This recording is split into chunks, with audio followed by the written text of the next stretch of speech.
Hi everyone, thank you for tuning into this week's video on the Spark Your Speaking channel. Today we are going to talk about 5 ways to be an effective communicator. This is part 1 of a 2-part series. What's great about the tips I'll provide in this video is that they can be applied in any aspect of public speaking. Now for those who are tuning in for the very first time, welcome. My name is Kathy Lee and I'm an international executive speaking coach, and I've helped hundreds of students in 108 different countries elevate their public speaking skills.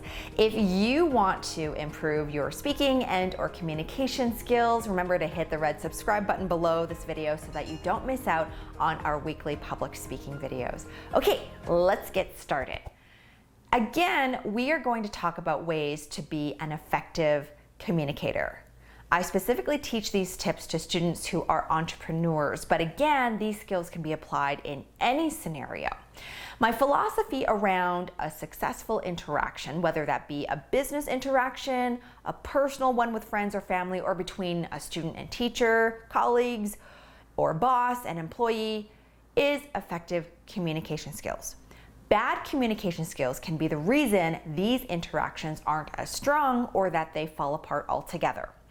If the interaction falls apart or weakens, it can totally jeopardize your chances of achieving the end goal. And that end goal can be closing a deal, getting a job or promotion, maybe signing new clients, making money. Whatever that end goal is, it really depends on excellent communication skills, right? We all have a motivation behind our interactions, and our job is to convince that other person of something. We are constantly negotiating something every single day. So let's be successful negotiators, okay? Let's get right to it. How do you get better at communicating with another person? My first tip is to genuinely care about that person. It doesn't matter who is on the other side of the table. Don't fake your feelings. I know some people play this game and put on a show, and some people can pull it off. But let me ask you this, doesn't that just get exhausting when you have to pretend all the time? Wouldn't it be easier and feel better if you were genuine about your feelings and you don't fake it? So let's say you're a financial advisor and you're meeting a potential client. When it comes to money, this is serious stuff. And let's say they're coming to you because they'd like to get their affairs in order after a death or a divorce or something serious. You know, that's going to be a tough situation to walk into. The last thing you want to do is be insensitive to them or be fake. Because if you're insensitive, they're not going to want to work with you. If you're fake and don't care about their feelings, they're going to see right through you. When you go into this meeting, something as simple as asking them how they're doing will set a welcoming tone. This is the first thing that you should ask before you talk about anything else. I know this sounds like such an obvious thing to do, but it might not be common sense for everyone. Often the things we think are so simple might not be, and that's why I'm here to remind you. Tip number 2 is to listen to them. If you've asked them a question about how they're doing and they launch into this huge explainer, make sure you're paying attention. Or if the other person is talking about their needs and what they want out of this partnership with you, pay attention. Take notes if you have to so you remember what they're saying. Often when people are having conversations, sometimes they tune out or they're just waiting for the other person to stop talking so that they can respond. We've all been in a situation like that, and it's frustrating because you can tell the other person is not paying attention to you at all. You know, they're just waiting to jump in and give their 2 cents. So if you can detect that, your client or whomever you're speaking to will as well. My rule of thumb is less talking and more listening, which leads to my next tip. Ask thoughtful questions or make comments based on their responses. The only way for you to provide an appropriate response or to make a witty or thoughtful or meaningful comment is to actually know what they said.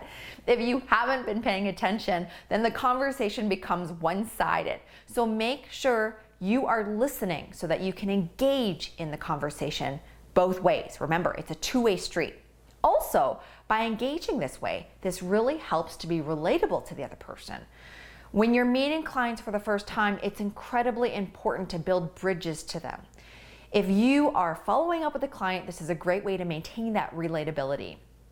So for instance, if you hear that they're talking about their love of horses, then comment on that, or if they talk about their kids, whatever it is, if you could find a bridge to comment on, do that.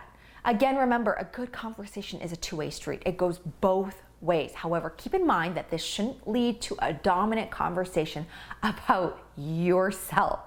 Your intention is to just give them some nuggets to help bridge the gap, but you don't want to make it about you. And that's what we're going to talk about next. Make sure to put them first. While it's great to keep the conversation going and get a good tennis rally going, pay attention to how much you are talking about you. It's okay to share, but don't hijack the conversation and make it about you. Take note of how the conversation is going and how much you are speaking, okay? You'll eventually be able to pick up some cues from that other person, or you'll soon realize it yourself. My mantra has always been to make sure their needs are put before yours. When you are conversing with your client, make sure that you are giving them responses or solutions to their problems. Remember, you are here to help them. I remember a while ago, I was looking for a mentor to help me in my career, and someone had recommended this one person.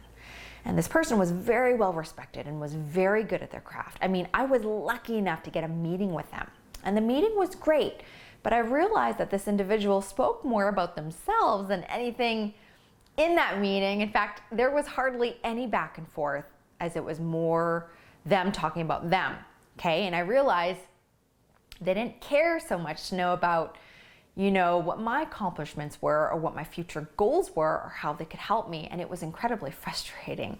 This is not how you want your clients or the people you are talking to or presenting in front of to feel about you. They should feel heard and pleased that you care more about them than anything else, and that you are there to help them. My last tip for today is to smile when it's appropriate. I've spoken about the importance of smiling in other videos, and I believe that in this case, it's worth noting again. A smile goes a long way. If you are meeting clients for the very first time, smiling will help to relax them, especially if you are someone who might come across as cold or standoffish without realizing. Smiling will help soften you up. Smiling lets the other person know that you are welcoming and that they can feel comfortable speaking to you. Again, read the scenario and read the room. Read the other person and talk after their cues. If a smile doesn't seem appropriate, don't do it, but in most cases it will. I know too many students who miss out on this opportunity to give a good first impression, so do it if you can, okay? That's all for today, everyone. Just to recap, we went over my 5 easy ways to be a better communicator, which included genuinely caring about the other person, listening to them, asking thoughtful questions, putting them first, and smiling when it's appropriate. Next week, I'll give you 5 other tips to be a better communicator in part 2 of this series, so make sure to tune in. If you liked this video and found it helpful, remember to hit the like button below, share it so others can learn as well, and make sure to subscribe. If you have any questions or topic ideas, feel free to leave a comment below. And if you would like to learn more about the other public speaking programs that I offer, hit the link above to go to my website, sparkyourspeaking.com. See you next week.